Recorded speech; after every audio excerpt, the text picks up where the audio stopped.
Welcome to A edu और ए edu के हमारे इस यूट्यूब चैनल में आप सभी का स्वागत है। तो मध्यकालीन भारत के इतिहास को हम लोग पढ़ रहे थे और मध्यकालीन भारत के इतिहास में हम लोग एक बहुत बड़े साम्राज्य जिसका नाम था विजयनगर साम्राज्य, उसके बारे में पढ़ रहे थे। और पिछले वीडियो में हम लोगों ने विजयनगर साम्राज्य के जितने सारे शासक थे, जितने सारे राजवंश थे, उसे हम लोगों ने समाप्त कर लिया। 4 राजवंश थे, संगम राजवंश, सालूब राजवंश, तुलुक राजवंश और अराबिडू राजवंश। और इन चारों में 2 महान शासक हुए। एक तुलुक राजवंश में जिसका नाम था कृष्णदेव राय और दूसरा नाम था श्रीरंग द्वितीय। तो इन दोनों को हम लोगों ने समाप्त किया और उसके बाद अब हम लोग विजयनगर के शासन पर प्रशासन, प्रशासनिक व्यवस्था, धर्म, समाज, शिक्षा, इन सभी चीजों की चर्चा करेंगे। तो सबसे पहले हम लोग शुरुआत कर रहे हैं इस विजयनगर साम्राज्य की प्रशासनिक स्थिति को। एक चीज याद रखेंगे, यह पूछा गया फैक्ट है कि श्रीरंग प्रथम के समय में जो दिल्ली सल्तनत का राजा था, अर्थात दिल्ली में जिसका कब्जा था वह अकबर था। तो अकबर का समकालीन था श्रीरंग प्रथम, जो कि मुगल बादशाह या मुगल सम्राट अकबर का समकालीन था श्रीरंग प्रथम। ये पूछा गया फैक्ट है, तो इसे आप लोग याद रखेंगे। अब हम लोग शुरुआत करने जा रहे हैं विजयनगर साम्राज्य की साम्राज्यिक प्रशासनिक स्थिति को। तो सबसे पहले इसका शासन, विजयनगर साम्राज्य का जो शासन था वह राजतंत्रात्मक था, अर्थात राजा के द्वारा अपने आप को राय की संज्ञा दी जाती थी, अर्थात ईश्वर के समतुल्य। तो याद रखेंगे कि विजयनगर साम्राज्य का जो शासन था वह राजतंत्रात्मक था और राजा अपने आप को राय कहते थे। अपने आप को क्या कहते थे? राय। जैसे कि हमने बताया था कृष्णदेव राय, उसके बाद श्रीरंग राय, श्रीरंग प्रथम, श्रीरंग देव राय। इसका मतलब होता था ईश्वर के समतुल्य, ईश्वर के बराबर। युवराज की नियुक्ति के बाद उनका राज्याभिषेक की परंपरा, जिसे युवराज पट्टाभिषेकम की संज्ञा दी जाती थी। तो राजा युवराज की नियुक्ति करते थे और युवराज की नियुक्ति के बाद उनका राज्याभिषेक किया जाता था, जिसे युवराज पट्टाभिषेकम कहा जाता था, अर्थात युवराज का अभिषेक, राज्याभिषेक। याद रखेंगे। तो युवराज की नियुक्ति के बाद उनका राज्याभिषेक की परंपरा था, जिसे युवराज पट्टाभिषेकम कहा जाता था। राजा की शक्ति पर नियंत्रण करने वाला विभाग राज परिषद। राज परिषद प्रांतों के नायक, सामंत, प्रमुख धर्माचार्य, विद्वान, व्यापारी, राजदूत, कलाकार और संगीतकार, ये सभी राज परिषद के अंतर्गत में आते थे। तो राजा की शक्ति पर नियंत्रण करने वाला एक विभाग था, जिसे राज परिषद कहा जाता था। और इस राज परिषद में प्रांतों के नायक, सामंत, प्रमुख धर्माचार्य, विद्वान, व्यापारी, राजदूत, कलाकार और संगीतकार इत्यादि होते थे। राज परिषद के अंदर शासन चलाने वाला विभाग मंत्री परिषद होता था, जिसके अंदर 20 मंत्रियों की सभा होती थी तथा इसका अध्यक्ष सभा नायक कहा जाता था। और सभी सदस्य विद्वान तथा राजनीति में निपुण होते थे और सबकी उम्र 50 से 70 वर्ष के बीच होती थी। तो वास्तविक जो राज परिषद का शासन चलाने वाला विभाग था वह इस राज परिषद के अंतर्गत मंत्री परिषद कहा जाता था, जिसमें 20 मंत्रियों की सभा होती थी और इसका अध्यक्ष सभा नायक कहा जाता था। इसके अध्यक्ष को सभा नायक कहा जाता था और सभी सदस्य जो होते थे ये विद्वान और राजनीति में निपुण होते थे और सबकी उम्र लगभग 50 वर्ष से लेकर 70 वर्ष के बीच होती थी, अर्थात इसमें वरिष्ठ नागरिकों को शामिल किया जाता था। मंत्री परिषदों की सभा का नाम वेंकट विलास मंडल। तो यह जो मंत्री परिषद होते थे उनकी सभा को वेंकट विलास मंडल कहा जाता था। क्या? तो वेंकट विलास मंडल। राजा के मौखिक आदेशों को लिखने वाला पदाधिकारी रायसम। राजा के मौखिक आदेशों को जो अधिकारी लिखता था उसे रायसम कहा जाता था। याद रखेंगे कि राजा के मौखिक आदेशों को लिखने वाला अधिकारी रायसम कहा जाता था। उच्च श्रेणी का अधिकारी दंड नायक जो एक सैन्य पदाधिकारी होता था। तो उच्च श्रेणी का सैन्य पदाधिकारी या उच्च श्रेणी का अधिकारी, सबसे बड़ा पदाधिकारी यही होता था, जिसे दंड नायक कहा जाता था। दंड नायक वस्तुतः भू सामंत होते थे, जिन्हें राजा के द्वारा वेतन के बदले विशेष भूखंड की प्राप्ति होती थी। जिस भूखंड को अमरम की संज्ञा दी जाती थी, अमरम कहा जाता था। और इसी दंड नायक को अमर नायक भी कहा जाता था, याद रखेंगे। तो जो उच्च श्रेणी के अधिकारी होते थे, उच्च श्रेणी के सैन्य पदाधिकारी होते थे, उन्हें दंड नायक कहा जाता था। और ये दंड नायक मुख्यतः भू सामंत होते थे, भूमि के मालिक होते थे, जिन्हें राजा के द्वारा वेतन के बदले विशेष भूखंड की प्राप्ति होती थी। और इस भूखंड को अमरम कहा जाता था, याद रखेंगे। बहुत ही इंपॉर्टेंट है कि जमीन के रूप में दी जाने वाली जो राशि होती थी वेतन के रूप में, दंड नायक को उसे अमरम कहा जाता था। लेखाधिकारी अर्थात अकाउंटेंट कर्णिरम कहा जाता था। तो जो लेखाधिकारी होते थे अर्थात अकाउंटेंट होते थे, उन्हें कर्णिरम कहा जाता था, याद रखेंगे। क्या? तो कर्णिरम। शाही मुद्रा रखने वाला अधिकारी मुद्राकर्ता। तो जो अधिकारी शाही मुद्रा को रखता था उसे मुद्राकर्ता कहा जाता था, याद रखेंगे। क्या? तो मुद्राकर्ता। शाही मुद्रा रखने वाला अधिकारी क्या कहा जाता था? तो मुद्राकर्ता कहा जाता था। दंड के प्रकार, दो प्रकार के दंड मिलते थे, एक साधारण दंड और दूसरा कठोर दंड। तो साधारण अपराध के लिए साधारण दंड, जिसके अंतर्गत जुर्माना एवं संपत्ति की जब्ती होती थी। तो साधारण दंड के अंतर्गत जुर्माना एवं संपत्ति की जब्ती होती थी, जबकि कठोर दंड के अंतर्गत दैविक परीक्षा एवं मृत्यु दंड दी जाती थी। दैविक परीक्षा अर्थात जैसे कि किसी आग पर चलना, गरम सलाखों से दागना, तो ये सभी जो थी कठोर दंड थी। और मृत्यु दंड तक भी दी जाती थी गंभीर अपराध के लिए। सैन्य विभाग का नाम कंदाचार, जो दंड नायक के अधीन था। तो इस विजयनगर साम्राज्य में सैन्य विभाग का नाम क्या था? तो उसे कंदाचार कहा जाता था। तो सैन्य विभाग का नाम था कंदाचार, जो दंड नायक अर्थात जो सबसे प्रमुख सेनापति था सेना का, उसके अधीन होता था। उच्च सेना का जो अधिकारी होता था उसके अधीन था यह कंदाचार, जो कि सैन्य विभाग का नाम था। तो सैन्य विभाग का नाम था कंदाचार, जिसका प्रमुख कौन होता था? तो दंड नायक होता था। 5 प्रकार के सेना होते थे।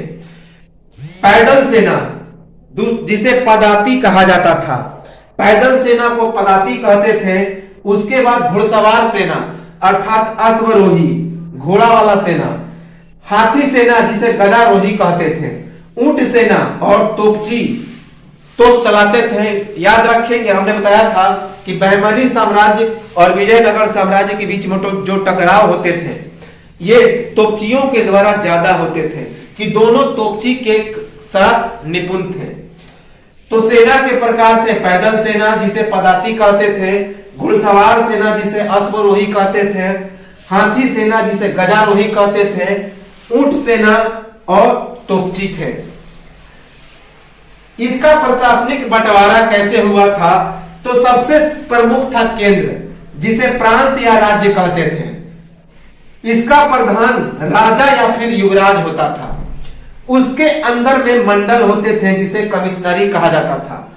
कोट्टम या मंडल के अंतर्गत कोट्टम या बलनाडु होता था, जो जिला का काम करता था। उसके अंतर्गत कोट्टम या बलनाडु के अंतर्गत नाडु होता था, जो तहसील का काम करता था। और यह नाडु ग्राम की सबसे बड़ी इकाई होती थी, जिसे प्रखंड के रूप में जाना जाता था। नाडु को मेला ग्राम के अंतर्गत बांटा गया था। नाडु के अंदर में मेला ग्राम था, जो 50 गांवों का समूह था। और सबसे छोटी इकाई उर थी, अर्थात ग्राम। ग्राम को उर कहा जाता था। तो प्रशासनिक बंटवारा केंद्र जिसका प्रधान राजा या युवराज होता था, और इस केंद्र को प्रांत या राज्य भी कहा जाता था। उसके अंदर मंडल या फिर कमिश्नरी होता था। मंडल के अंतर्गत कोटम या वलनाडु होता था जिसे जिला कहते थे।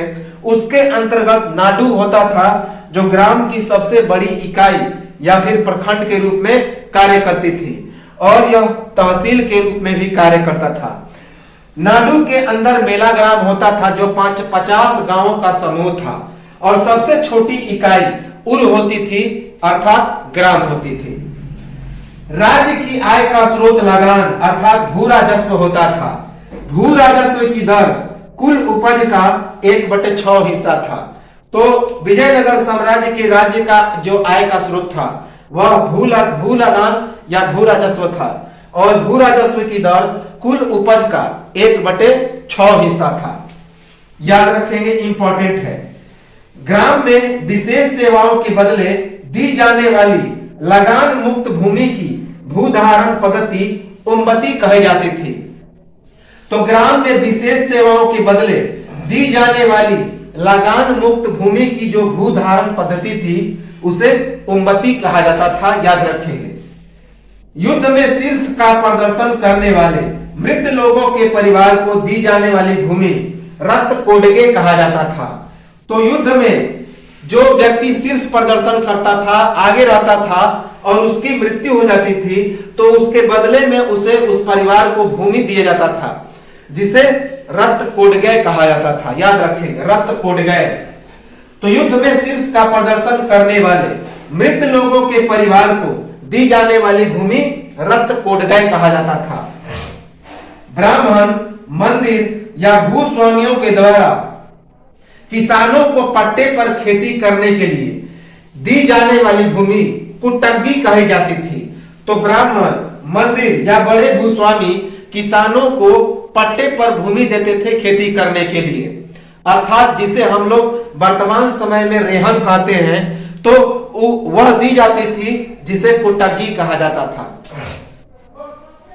राजा या राजकुमारों के द्वारा स्वतंत्र गवर्नरों या सूबेदारों की नियुक्ति की जाती थी, जिनका काम सिक्के प्रसारित करना, भूमि दान देना तथा पुराना कर समाप्त करके नया कर लगाना था। तो राजा या राजकुमारों के द्वारा स्वतंत्र गवर्नरों और सूबेदारों की नियुक्ति की जाती थी, जिनका काम था सिक्के प्रसारित करना, भूमि दान देना और पुराना कर को समाप्त करके नए कर की व्यवस्था करना। विजयनगर साम्राज्य की सबसे बड़ी प्रशासनिक व्यवस्था का काम था न्यायकार व्यवस्था।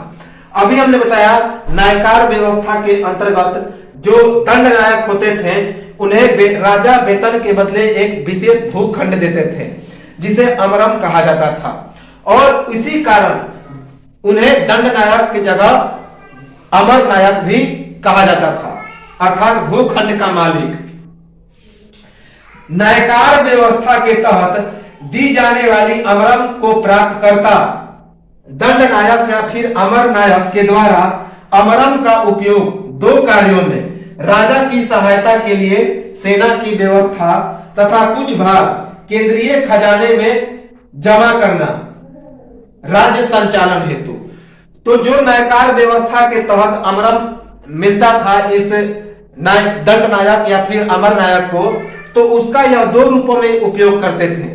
एक तो राजा के लिए सेना की व्यवस्था करते थे, और दूसरा कुछ जो भाग बच जाता था उसका उपयोग केंद्रीय खजाने में जमा करते थे राज्य के संचालन के लिए।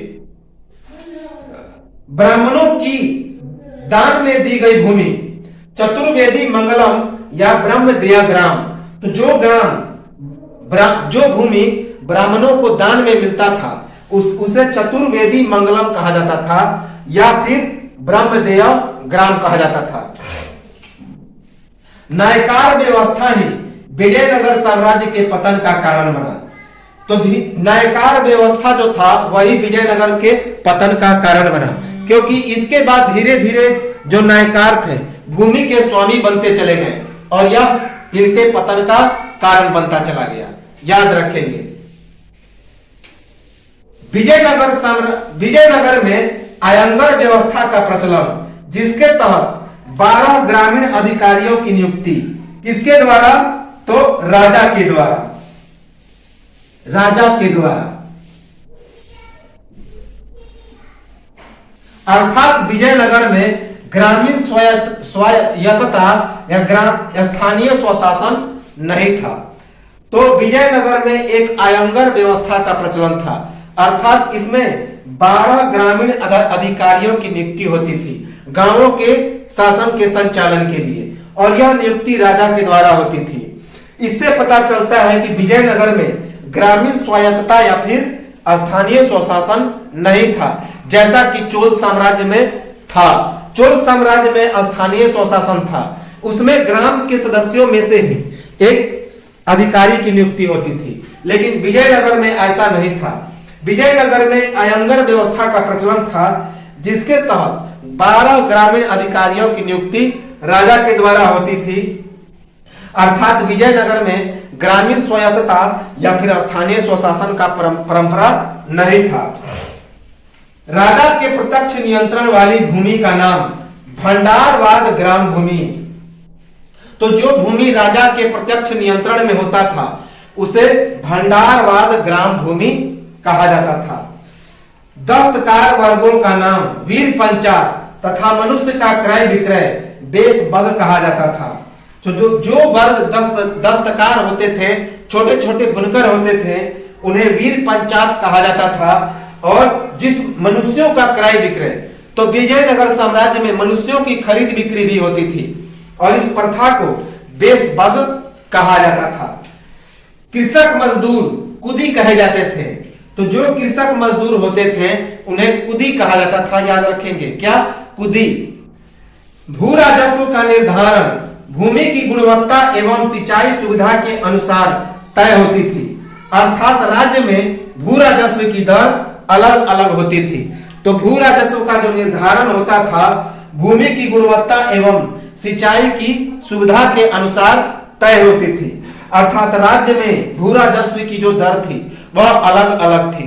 लेकिन मूल भू राजस्व की दर क्या थी? तो 1/6 हिस्सा, कुल उपज का 1/6 हिस्सा।